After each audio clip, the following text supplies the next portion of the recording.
Senador, magandang umaga. Si Joel Siweng po ito. Magandang umaga, sir. Joel Weng, magandang umaga sa ating lahat. Last week nakausap namin si Senator Erwin Tulfo, ang Vice Chairman po ng Senate Blue Ribbon Committee, at binanggit po niya na baka maglabas na raw po kayo ng final report ang committee mismo. Napag-usapan na ho ba ito, Senador? At ano ba ang hinaharap po ng investigasyon po ninyo dito po sa flood control mesh na ito? Napapag-usapan yan na Joel Weng yung maglabas ng partial committee report kasi hindi natin alam baka mayroong mga bagong developments pang papasok na kailangan magtawag pa ng hearing. Although may suggestion si Senator Erwin kasi siya yung Vice Chairman na mag-segue kami o kaya doon naman kami tumuon sa LOA ng BIR. In any case, itong flood control although ayaw nating iwanan pa kasi sa estimate lang namin nung nag-interpellate ako sa budget ng DPWH. Ang unang findings nila, ito yung AFP, PNP saka yung DepDev 420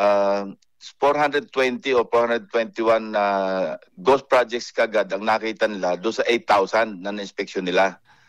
Now of late, umabot na sila sa 10,000 na na-inspeksyon yung AFP. At meron pa nadagdag na 252.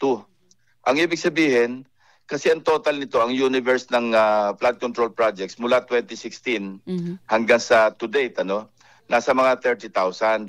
So kung extrapolate natin, easily, 6% kasi kung 10,000, nasa 600 ka na, pahigit. Kasi 420 plus 252. Sabi mo ng 6%, o 6 plus. Yung 6% ng 30,000 na flood control projects, yung total, kung magtutuloy yung trend at mukhang paakyat pa, hindi lamang 6% kasi doon sa 420 over 8,000, that's only 5.25%. So kung ang estimate nga namin ginawa ni Senator Win Gatchalian noon, kung magpapatuloy yung trend, pero mukhang paakyat pa, kung 6% ng 30,000, nasa 180 billion kulang mahigit ang napunta sa ghost. So tama yung kanina nakikinig ako sa usapan nyo, pittance talaga yung sinasabing na isuli na 110 million. Maganda lang tinan kasi cash na nandyan na sa table. At susurrender pa uli, restitute pa uli ng additional 200 million in 2 weeks. So kung i-compare mo, sa ghost projects pa lamang na natuklasan o matutuklasan base do sa trend, 180 billion na yung total na nawala. Ang pakinabang na ng government dyan, siyempre yung kung nagbayad ng VAT kasi 5% na VAT, tapos yung material testing, 1%, yung bonds, insurance, hindi naman sa gobyerno yun, yun lang ang mababawas. So imagine 180 billion pesos kagad ang outright to, talagang nawala dahil ghost So hindi pa natin binibilang yung substandard. Yes, oo. Ang sabi nga ni Bryce Hernandez, narinig naman natin lahat, sa Bulacan First District Engineering Office, di ba sabi niya lahat substandard? That's substandard, tsaka lahat overpriced, Correct. Senador. Lahat, yung overpriced, hindi bali na yun kasi, government din yun kasi, kaya nga, ang suggestion noon ni Secretary Vince Dizon, bababaan niya. At yun ang ginawa ni Senator Win nung tinakil namin yung budget ng DPWH. Nag-adjust siya ng budget ng DPWH. May mga kinaltas. Ako mismo sa individual amendments, tinanggal ko na yung right of way, yung ROW. Kasi merong tig 1 billion na nasa Office of the Secretary. Meron namang appropriations na sa mga regional offices. Redundant. So pumayag naman yung, palagay ko papayag kasi under consideration. So doon ako kumuha ng ibang amendments ko kasi ang usapan namin dyan, huwag kang amend ng amend na pasok ka lang ng pasok. Ibig sabihin, maghanap ka ng ng source mo. Kasi yung iba, mag-amend, magdadagdag ng, o magre-realign ng halimbawa 1 billion. 500 million. Wala namang sinasuggest, wala namang silang amendment kung saan kukunin. Doon nahihirapan yung chairman at saka yung aming LBRMO. So yun, Senator, ganun kalawak ang ghost projects natin sa flood control pa lamang. Sir, napakalaki nung budget, anong pondo na nabanggit ninyo, napakaraming proyekto, 30,000 ito. Kung dito sa tinatakbo po na investigasyon ng Senate Blue Ribbon Committee, nakakailang porsyento pa lang kayo nung kabuo ang flood control mess na ito na inyo pong nahuhukay sa series po ng inyong investigasyon? Nako, minuscule kasi ilan lang yung napag-usapan doon eh. Mostly, 'di ba, nagsimula tayo sa Bulacan, tapos nahalo yung sa Oriental Mindoro. Tapos may mga iba-ibang lugar pero hindi pa natin nasaklaw lahat. At sa amin naman kasi nasabay na yung pagpapile ng kaso ng DOJ, siyempre, at ng Ombudsman, Sandigan Bayan. So may masasaklaw na kami ng tinatawag na sub judice rule na hindi namin pwedeng italakay dahil nga nasa korte na. So yun ang isa namin tinitingnan. Ang pipili lang namin pag-uusapan yung wala pa sa Sandigan Bayan. Paano po kung halimbawa na lumutang si Zaldico ay may kaso na sa Sandigan Bayan, so hindi na siya pwedeng kunin pa ng Senate Blue Ribbon Committee? Hindi, kasi yung Sandigan Bayan, yun lang yung kaso niya sa Sandigan Bayan. Yung sa Nauhan, Oriental Mindoro. Opo. Yung ibang kaso na wala pa Sandigan Bayan, pwede siyang tanungin. Okay. So pwede pa. Yung halimbawa po, mag-issue na kayo, maglabas na kayo ng partial committee report. Nangangahulugan ito na isasara na muna pansamantala, maghihintay kayo ng karagdagang malalaking event ulit. Halimbawa, bumalik si Ko sa bansa, saka kayo magre-reopen. Ganun po ba yon? Hindi, ire-resume lang. I-resume. Pero yung halimbawa, nag-submit ng partial committee report yung komite. Opo. In-adapt na ito sa floor. Wala na, hindi na usapin yung portion, yung aspeto na nasaklaw noong committee report, ng partial committee report. Pero hindi pa natatouch sa mga ibang lugar. Kasi sabi nga natin, di ba, nakakagulat, nakakagimbal yung 600 plus flood control projects out of 10,000 so far inspected. So kung merong lalabas na bagong information sa ibang lugar, and hopefully, makatulong kami doon sa ICI, doon sa Ombudsman, saka sa DOJ. Sa akin naman, hindi naman sa pagbubuhat ng bangko ng Blue Ribbon, palagay ko nakapag-ambag naman kami sa pamamagitan ng pag-supply ng mga ebidensya, mga information sa DOJ, sa Ombudsman, pati sa ICI. At saka kasi supply... Yes. Pati kamulatan ng taong bayan, malaki na itulong po ng Senate Blue Ribbon, Senador. Oo, kasi yung consciousness, yung awareness, tama. Opo. Alam nyo, bagamat napakarami po nitong mga maaring sumambulat po sa ating mga ghost project do sa 30,000 mga flood control projects na yan, Weng. Pero at least we got the picture already kung sino-sino yung mga main players po dito. Kasi hindi naman po ito mangyayari kung wala hong kasi nandyan yung overseer, Weng, nandyan yung secretary, andyan si Bonoan, andyan po si Bernardo, andyan po si Cabral. So ito lang po yung mga main player. Siyempre yung mga proponent po nila, yun lang naman po ang ating tutuntunin po dito. But speaking of Secretary Bonoan, yung palang allocable, Weng, hindi natin natanong kay Senator Ping yun nung huli natin siya nakausap. Siguro ngayon pwede na nating tanongin siya tungkol sa allocable. Ano pala yan? Parang sa plano pa lang, sa NEP pa lang, Weng, meron na mga allocable doon. Paki-explain nga po, bakit sinasabi ninyong bagong anyo ito ng pork barrel, Senator?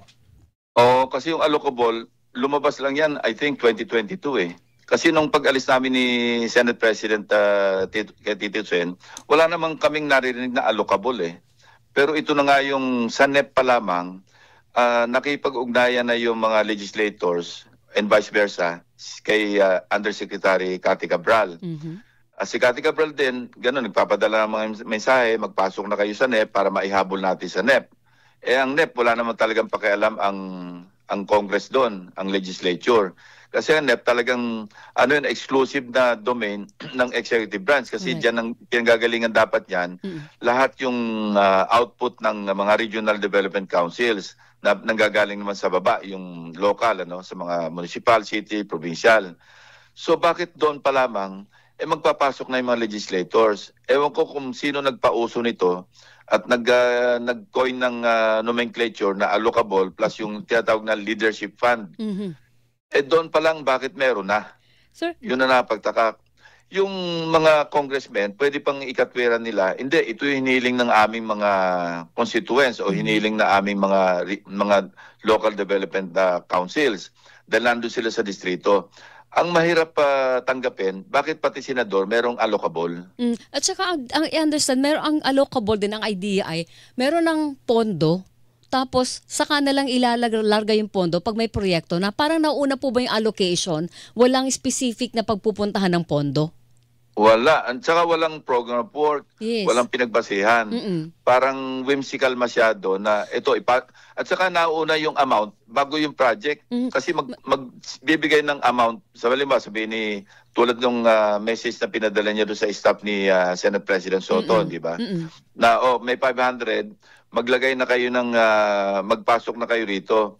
So, ang parang pinagbabasihan, yung pera, yung amount. Yes. Sa halip na ang pagmula nito, yung proyekto, saka palang lalagyan ng kaukulang halaga, baliktad eh. At hindi pa yon, palagay ko, di ba narinig din natin, magpapasok ng, bigyan nyo nga ako ng listahan dyan ng mga items na ganitong halaga, 1.5 man o 800 man. Pagkatapos, saka palang hanapan ng items. Pero ang nasa isip noong mga nag-uusap, yung komisyon nila, hindi na yung tungkol sa proyekto. Nagkukwenta na sila eh. Hindi ba mas masama ito kaysa doon sa dating pork barrel, Senator? Talagang di hamak na mas masama. Kasi yung dating pork, nung legal pa, nung constitutional pa yung pork barrel, hindi pa na-declare ng Korte Suprema, nakalimit yung bawat senador, 200 million. Hati yun, merong soft, merong hard. Yung sa House naman, I think 70 million, na yung kanilang pork barrel. Although, in the course of time, nung natutunan nila, meron ng talagang 200 million at saka 70 million per legislator, nagsisingit pa sila pagdating ng period of amendments. So dagdag pa yon. But at least, limitado kasi nga merong standard na 200 million.